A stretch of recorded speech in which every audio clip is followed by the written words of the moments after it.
우리가 공부를 하다 보면 예를 들어 10시간을 앉아있다고 해서 10시간 다 공부가 되는 게 아니거든요. 그렇죠. 이게 멘탈 에너지가 툭툭툭툭 떨어지는 게 느껴지잖아요. 그게 다 떨어지고 나면 아무리 여기다 집중을 그쵸. 머리를 대고 눈을 보고 있어도 머릿속에서는 전혀 이렇게 입력이 되지 않는 상태가 되죠. 확실한 결론 하나는 네. 운동이 학습을, 학업 능력을 절대 방해하진 않는다는 거죠.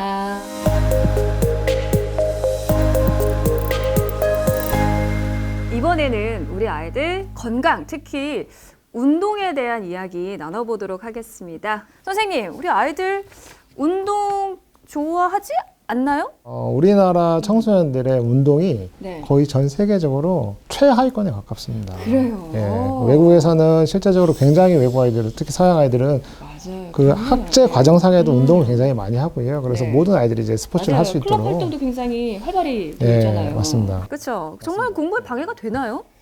운동이 가지는 이제 어떤 정서적인 부분, 인지적인 부분에 대한 연구가 굉장히 많은데요.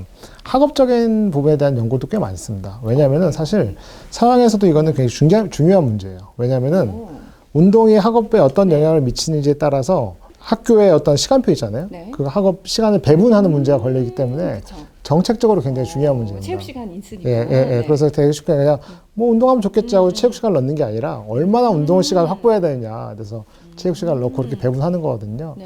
물론 저도 학교 다닐 때 이제 체육 시간은 모두 다 자율학습 시간 뭐 이런 적도 있었던 것 같습니다. 우리나라에서는. 그렇죠. 시험이 예. 다가오면은 네. 체육 시간에 안 나가고 그렇죠. 자수시키죠. 그랬던 것 같은데요.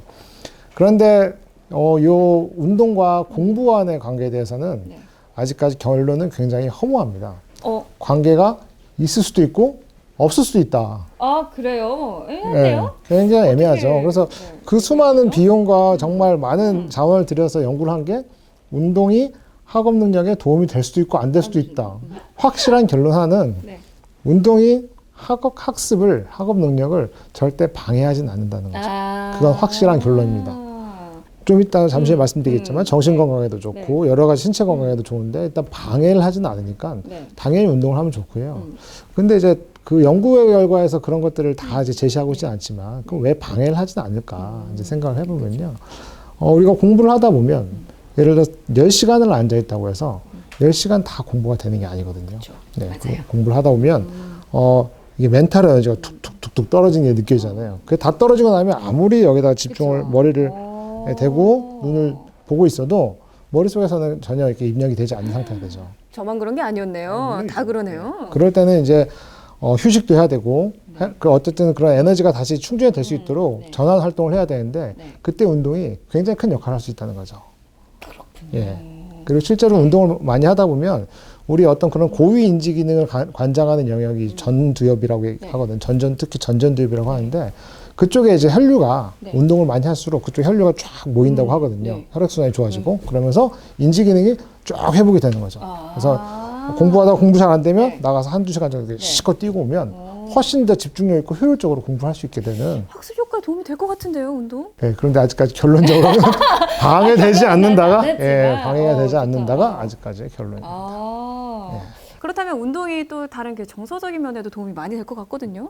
모든 전 세계적으로 이제 청소년 시기가 가장 이 어떤 우울증이라든지 이런 것들이 굉장히 빨리 올라간 시기입니다. 그래서 맞아요. 만 12세 이전에는 청소년 우울증의 비율이 굉장히 낮다가 우리나라 같은 경우는 뭐 2005년도에는 한 30% 이상 될 정도로 지금도 30%에 육박할 정도로 청소년 우울증이 굉장히 높거든요. 그래서 청소년 우울증이 높은 게 운동 부족 때문은 아닐 텐데요. 네. 그러면 운동이 과연 그런 우울증을 해결하는 데 도움이 될 것인가에 대해서 또 많은 학자들이 연구를 하거든요. 상식적으로 굉장히 될 것 같지만 네. 그거에 대한 증거를 대기 위해서 정말 많은 학자들이 연구를 했고 또 어떤 학자들은 그 연구한 것들도 모아서 진짜 증거가 있냐 이런 연구를 또 많이 하거든요. 그래서 그런 메타 분석을 보면 결국은 운동은 굉장히 우울증에 효과가 좋은 걸로 나오고 있습니다. 뭐 실험 연구도 마찬가지고 역학 연구도 마찬가지고 굉장히 좋은 효과가 좋은 걸로 나타나고 있고요. 심지어는 약물 치료를 하는 것만큼 내지는 상담을 하는 것만큼 효과가 좋다는 연구들도 있습니다. 물론 운동이 그런 심각한 우울증 아이들을 운동으로만 치료하겠다 이런 되게 단편적인 어떤 그런 정책은 되지 않겠지만 운동을 하는 것들이 웬만한 상담 약물 하는 것만큼 그만큼 효과적일 수 있다는 거죠. 왜냐하면 운동을 하면 실제적으로 되게 자신감도 생기고요. 그리고 그런 자신감은 그런 정서적인 문제뿐만 아니라 뇌에서 뇌유래 신경 성장 인자 같은 그런 좋은 호르몬들, 좋은 신경 전달 물질들이 계속 많이 만들어지거든요. 네. 또 아까 말씀드렸던 것처럼 전두엽에서 이렇게 네. 혈류가 쫙 공급이 되기 때문에 우리의 부정적인 감정을 처리해주는 그런 네. 기능들이 활성화되거든요. 그래서 우울증이라든지 이런 부분에도 굉장히 긍정적인 영향을 미칩니다. 근데 우리 남학생들 같은 경우에는 이 넘치는 에너지가 주체가 안 돼서 이렇게 운동 많이 하잖아요. 농구도 하고 그 쉬는 시간 짧은 시간에 나가서 축구도 한 판 하고 오잖아요. 근데 우리 여학생들은 되게 이렇게 가만히 앉아만 있단 말이죠. 우리 여학생들은 어떻게 운동을 해야 될까요? 그러면? 외국 같은 경우는 여학생들도 굉장히 활동적인 운동을 많이 합니다. 뭐 우리 흔히 영화에서 보면 뭐 치어리더 이런 것도 많이 하고요. 그리고 활동적인 운동도 우리나라에서 훨씬 많이 하거든요. 실제적으로 우리나라도 보면 연구를 보면 남학생들은 그나마 좀 운동을 하는데 여학생들은 훨씬 더 운동량이 부족하다고 하고요. 그래서 정책적으로도 또 부모님들께서도 또 청소년 스스로도 어떻게든 운동을 할 수 있도록 하면 좋을 것 같고요. 제가 보는 아이들도 되게 우울했던 친구들이 많이 있거든요. 근데 그 친구들이 운동을 하면서 회복하는 경우가 굉장히 많거든요. 그래서 여학생들도 이제 헬스를 다닌다든지 피트니스를 한다든지 그래서 저는 그런 운동들을 굉장히 많이 추천을 많이 하는 편이고요. 특히 이제 부모님과 같이 할 수 있는 운동을 하면 부모님과의 관계도 좋아지고요. 그런가요? 예, 정말 좋습니다. 이제 뭐 탁구를 친다든지 하면 부모님들이 처음엔 더 잘 치겠죠. 하지만 청소년들이 하기 시작하면 성장 속도가 훨씬 빠르거든요. 그러면 이제 부모님을 어느 순간 넘어서게 되잖아요. 그렇죠. 나의 부모님을 내가 무언가를 통해서 넘어섰다는 감정은 굉장히 희열을 주는 성취감이 감정일 수 있거든요. 부모님과 같이 운동을 하면서 즐기기도 하고 또 그런 즐거운 시간을 갖고 특히 부모님을 넘어서는 경험 그런 것들은 굉장히 도움이 될 수 있을 것 같습니다.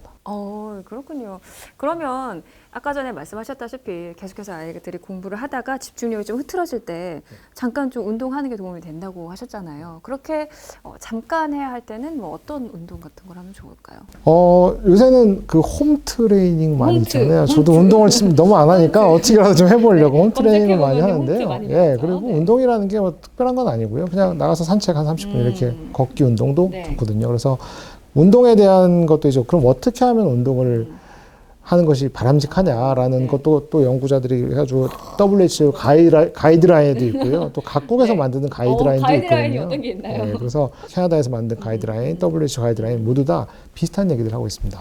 매일 1시간 이상씩, 1시간 이상? 1시간씩 가벼운 유산소 운동을 해라. 뭐 걷기, 아니면 가벼운 조깅, 뭐 가벼운 수영, 뭐 이런 것들을 하고 그리고 추가적으로 일주일에 3회 이상 격렬한 스포츠, 뭐 계단 오르기, 축구, 농구, 뭐 이런 것들을 하는 것이 청소년들에게 권장이 된다. 권장이 된다. 라고 하고 있습니다. 그래도 우리 아이 또 이렇게 농구공 들고 나가면 너 또 어디 나가 이렇게 소리 지르시는 부모님들 계시다면 우리 아이 좀 더 집중력을 높이기 위해서 중간중간 운동 필요하다고 하니까 너무 뭐라고 하지 마시고 그리고 또 아이와 함께 운동을 하면 뭐 건강도 해주고 신체적인 건강도 찾고 그리고 정서적인 뭐 유대감도 쌓을 수 있다고 하니까 꼭 아이와 함께하는 운동도 생각해 보시면 좋을 것 같습니다.